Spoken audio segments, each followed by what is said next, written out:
guys, kumukulo na ating chicken pastel. Yan, sarap. Igasa ang ating bawang. Gagawa tayo ng garlic chicken pastel. Kaya maraming bawang. Yan. Salang ang bawang. Tapos, isusunod mo na ang sibuyas. Yan. Isahin din ang sibuyas. Kailangan na apoy katamtaman lang kasi pag nasunog ang bawang mapait. Yan. Gisa lang natin siya. Ang hinimay-himay na manok. 2 kilo to guys.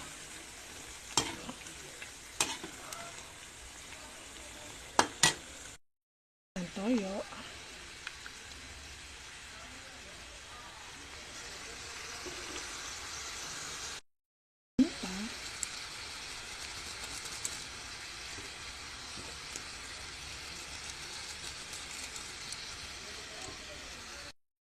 Para sumarap, lalagyan natin ang magic sarap. Lalagyan natin ang oyster sauce.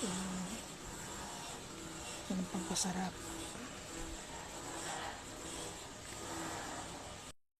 Kagat, lalagyan natin ng siling labuyo.